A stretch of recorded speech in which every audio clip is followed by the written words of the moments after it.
And it's one of those like, oh, they're back together. Good. They're back together. Why'd you even do that? That's lazy booking that I will accept, good sir. And I'll go more into that for later on because that's not the next match. Oh yeah, next match is Ronda Rousey defeating Ruby Riott. Can we even call this a match? This was a segment. No, you know what this was? I'll tell you exactly what this was. This is the kind of thing you give to me to put lotion on the burn that was my title loss. Like, hey, Jeff is a sad little boy. What do? Bring out crutches and beat the shit out of people with it. No, have before you Ronda do Rousey dress up as Sonya Blade. Yes. Drop a Mortal Kombat reference right in my lap. I'm just like, thank you. I'm going to go into the corner with my lollipop and cry. And sorry to be a complete guy here, but in a Sonya Blade costume, holy shit. Ronda Rousey looks amazing. Ronda Rousey looked good, and she screamed flawless victory as she was putting Ruby Riott in the armbar. That was fun, and it made me feel better about my title loss and life in general. And it kind of made me feel bad for Ruby Riott for like a split second, but then it's like, I know how this works. They do the bullshit on the pay-per-view, and then they have a one-on-one glorious match on Raw, which they did. It was better. It was an actual match. I enjoyed it. I enjoyed it a lot. I don't know. I didn't enjoy it as much as you did. I feel like Ruby Riott basically got the short end of the stick here. On both nights. But you know what? She did, though. But you know what? Here's the deal, okay? We knew she was going to get the short end of the stick going in. It's just everything about this as soon as Charlotte said on SmackDown, I'm going to be at ringside, you knew that nothing about this match mattered whatsoever. Okay? Admittedly, okay, it went a little even less than what I thought it was going to. Honestly, I thought the Raw match was going to be on the pay-per-view. At least that would have actually gave Ruby Riott some form of dignity. I'm just happy that she actually got a full match. Whether she lost at the end of it or not, she got her full match.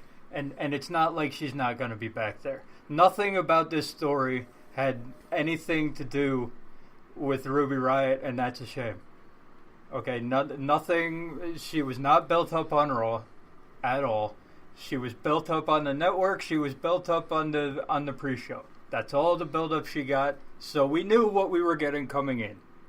Okay? Terrible booking. And everything about it was terrible. Charlotte is at ringside, so you know immediately what's coming here. Okay, you know that Becky Lynch is coming down. Okay. And she just goes to town on Charlotte. Well deserved. Did you see that, Bruce? God damn. Yeah. But okay, taking it like a champ, when it comes to Ronda, what she did to Ronda, that was brutal. That was brutal. Rough. That was pretty reckless there, Becky. Like, wow. I mean, like that. Like I'm pretty sure she got fined. It's like boom headshot, boom headshot, boom headshot. Oh, boom! Random ass crotch shot. Why? It's like, wait, is that blood? Bam! It's like, and it's one of those. Like, I realize like they're trying to set it up a certain way, but I'm like, the only one who really deserved that beatdown was fucking Charlotte. I mean, like, Ronda Rousey was just there. So it's like, oh yeah, it's like, yeah, I'll take my frustrations out on Charlotte. I still want to kick your ass too. Yeah, if I'm not going to get the match at WrestleMania. But here's at least I'm going to beat you up. And I'm like, here's the problem. Ronda Rousey obviously got the bigger beatdown than the one that actually took your spot. So I'm like, why don't you go back over and make Charlotte bleed too? Once you see that Ronda's bleeding, you might if you're going all in. If you're going all in here, you might as well get every penny. References. Get every penny. Get every Double penny's worth. Double or nothing. Why not? Right, why not? Hey, Make them all they'll bleed. get there. They'll get there. All elite. Wrestling references on a wrestling show. Meanwhile, elsewhere on the card. Oh, you got more? Elsewhere on the show, Lacey Evans. Lacey Evans. Lacey Evans. And moving on. All right, Lacey. All right, there we go. Elsewhere, Do Lacey you actually Evans. find out? Do you actually know why they actually sent her out there? No idea. It was because the chamber was stuck. Is that really why? Yeah, they had to throw her out there for some time to get some time to fix the chamber. So That's they why just they did. walked That's why out. they had her come out there, do her thing, and they did commercials because they kept the elimination chamber was stuck. Oh, I thought it was just another thing to pacify my savage disappointment by just throwing out more references to things I like. And I know a lot of people hated that segment the night after with I Lacey loved it. Evans and Otis, and I love the shit out of that. I love Heavy Machinery. I love what they're doing with Heavy Machinery. I love on Lacey on Evans. the top. So, and Are they a team? Is that what they were kind of hinting at? Nah. Them getting together, or is it just two NXT call-ups just interacting with each other? It's like I think it's an odd couple thing. okay. Otis has been doing weird shit since he came up. If you remember the Alexa Bliss set, "Pretty lady." If he actually starts And Lacey following is Lacey just Evans, way too Yeah. classy for the room. if she actually starts walking down doing her thing, and then you just see Otis doing Otis coming in pulling a Bubba Ray Dudley with Trish Stratus. You know what I'm talking about? Yes. I see if they start doing stuff like that where he's just like creeping on her, and then they actually form something. I'll actually be kind of for it. Her trying to Class him up. And then all of a sudden you That just would see be fun. All of a sudden you just see Otis Dozovic in just like a butler suit with like the sleeves ripped off, and he just like goes at and just like, okay, you're my enforcers. And go everybody- whoop some nasties. And everybody on the I would love IWC would hate the shit out of it, but the scholars of wrestling would be laughing our asses off in the corner, loving every minute of it. It's giving them something to do other than just showing up, doing absolutely nothing, and just random promos that honestly it's not really their strengths, but them doing backstage segments of them basically being a comedy, which that will get the crowd invested in them, and then it'll slowly build them up. It's better than just them doing random shit backstage or on ramp interviews. Lacey Evans can give them direction and poise and class, like the classy lady she is. Well, since the whole rumors now that once Ronda Rousey's gone, she's going to take that spot. You don't say. Oh, I said it, and you're loving it. Someone needs a towel. Is that? I think the future is in good hands. So I have Cesaro. He has Becky Lynch. You have Lacey Evans. This is an acceptable arrangement. Anyway, moving on. Speaking of hog shit, Baron Corbin beat Braun Strowman via an epic beatdown. This one was dumb. Well, yeah, no one cared at all about this. Granted, no one cared about it when they were announced it, and no one cared about it when they had it again at a tables match the next night on Raw. What was the only thing I'm upset about is like it's so obvious what they were going to do. They made it a no DQ match. Of course, Drew McIntyre's going to get himself involved. Granted, I didn't see Bobby Lashley getting himself involved, and apparently they're still a team now, even though there was no real reference to it the next night on Raw. What the hell is the point? Hey, remember when Braun Strowman meant something? Oh God!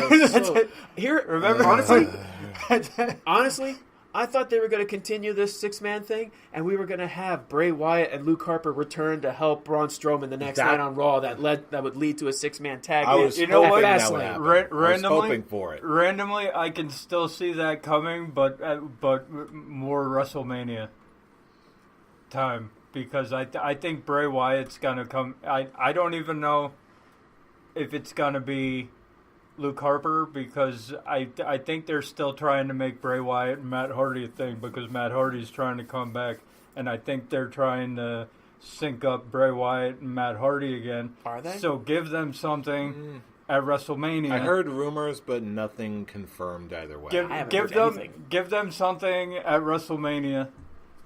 Give them a 6-man tag. I want to see Uncle Bray at Mania. Bobby Lashley, Drew McIntyre, Baron Corbin, Braun Strowman, Bray Wyatt, Matt Hardy. Again, I even posted it. I even posted it on Twitter once they were celebrating. Like, this is such a waste for Drew McIntyre. I still feel like he should have gotten the Lars Sullivan treatment and have him versus John Cena at one-on-one at Mania. Remember when Braun Strowman and Drew McIntyre were like raging bulls about to just beat the shit out of each other? That would have been instead of Baron Corbin, Braun Strowman versus Drew McIntyre would have been glorious. I don't know what this fascination WWE has for Baron Corbin. I don't even see what the fascination, especially now. I don't even see what the fascination is for Elias anymore. I'm sorry. Elias can't put on a good match. He had a one-on-one match with Aleister Black and was a terrible match. Elias is that segment guy. He is the road dog of WWE modern days, where you can put him out in random matches and random segments and he'll pop the crowd. He's got his purpose. He has a purpose to get the crowd going, but when he's in that ring, he's more terrible. of a punchy, kicky guy. But most of his matches now are sleeper holds and rest holds. He's on remember when we had Charlie that one episode a while back where I said he's not. I don't see him going anything farther than the Intercontinental Championship. I don't see him going farther than that at all. I don't see him going. If he's going to win a title, it's either a tag title match or the United States title. That's how irrelevant I think Elias is. Elias is not bound for the main event, but he does still have his purpose, I feel. And if they were going to have Aleister Black debut, they should have had him debut on SmackDown the way he debuted against Andrade Cien with his wife in the other corner. That was when I first heard about that connection. That was okay. Was amazing. That was a good debut match. That was 10 times better than the Elias match, where Elias took 90% of the offense and Aleister Black just finishing move win. And then you have the WWE official that they said today, Aleister Black debut was meh. Well, yeah, not through any fault of his own. That's it. What? Man, talk about Raw. That crowd was terrible. Yeah. That was the wrong time to be throwing out new people. That was SmackDown was a better time. They were in New Orleans. That's a wrestling crowd. Lafayette? Nothing. What did you think was going to happen? No, that crowd had zero reaction the entire show. Yeah, they're not coming back there. Oh, they probably will just at house shows or some shit like that. But my God, it actually took enjoyment away from the show, and to the point where I'm like, maybe I should continue taking a break from wrestling because it was a one-off. It even sapped Bully Ray, who normally feels just the opposite. I saw his tweet on it. Yeah, and he was like, normally I don't get on crowds. I get on the wrestlers because they couldn't get the crowds into it. But no, fuck this crowd. That's basically what he said. I don't know who asked this, but someone posted the tweet. It's like, why spend all your money to go to a wrestling show and just not get involved at all? Just no sit there and watch. It's a mystery. It's sad. Yes, indeed. But you know what was not sad? The main event of this show. Kofi Kingston showcase. Daniel Bryan won the Elimination Chamber and retained his title, but Kofi Kingston won the hearts of the nation and the world. Nobody in history is going to give a shit who won this match. This I do. Is the match. I get to see more of the eco-friendly WWE Championship. You're not wrong. I love that belt. But let's face it. What people are going to remember about this match, they're not going to remember the winner. they're not going to remember anything else other than from the moment Kofi Kingston came into the ring